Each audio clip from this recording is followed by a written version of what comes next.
మీడియాలో అయినారు కదా, స్వయంగా గాంధీ గారే వారి నోటి నుంచి కాంగ్రెస్ పార్టీలో చేరినా అని చెప్పినాం. నిన్నేం చెప్తావు? అది కాంగ్రెస్ కండువ కాదు, దేవుని కండువ అని చెప్తావు. ఎందుకే మీకు అంత భయము?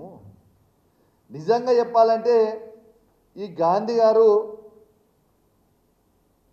ఒరిజినల్ గాంధీ అనుకున్నాం, కానీ నకిలీ గాంధీ వెళ్ళిండు. ఏంటిదే నకిలీ గాంధీ? నువ్వు నకిలీ మాటలు మాట్లాడు, పూటకో మాట.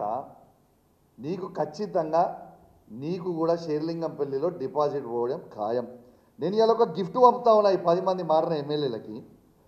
మంచిగా తెచ్చిన ఓ చీర ఇంకా గాజులు తెచ్చిన. ఇలా ఈ 10 మంది ఎమ్మెల్యేలకి నేను చూపిస్తా ఉన్నా. దానం నాగేందర్ గారు, కడియం శ్రీహరి గారు, గాంధీ గారు, ఇక మారిన 10 ఎమ్మెల్యేలు, వెంకట్రావు గారు, పోచారం శ్రీనివాసరెడ్డి గారు, కృష్ణమోహన్ గారు ఉన్న 10 ఎమ్మెల్యేలు మీకు శాత కాకపోతే ఇగో ఈ చీరలు గాజులు కొనుక్కొని వేసుకొని తిరుగు రిపబ్లిక్లా.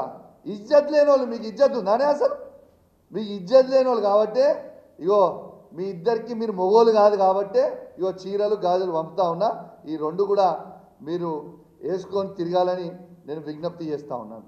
ఇలా ఎందుకు ఇంత మాట అంటున్నా అంటే, నిజంగా దమ్మున్నోటే మొగోన్ లెక్క రాజకీయం చేయాలి. పార్టీ మారినటువంటి ఎమ్మెల్యేలకు చూపించినావు కదా, మేము కూడా నీకు ఒకటి చూపించాలనుకుంటున్నాము.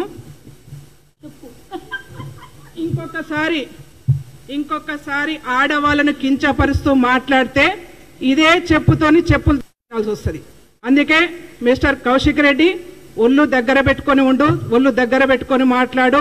ఆడవాళ్ళను కించపరిచే విధంగా టీఆర్ఎస్ నాయకులు, బీఆర్ఎస్ నాయకులు పదే మాట్లాడుతున్నారు. కాబట్టి ఇవాళ మేము ఈ సిచ్యువేషన్కి వస్తా ఉన్నాం. కాబట్టి ఇంకొకసారి మాట్లాడొద్దని చెప్పేసి హెచ్చరిక జారీ చేస్తా ఉన్నాం.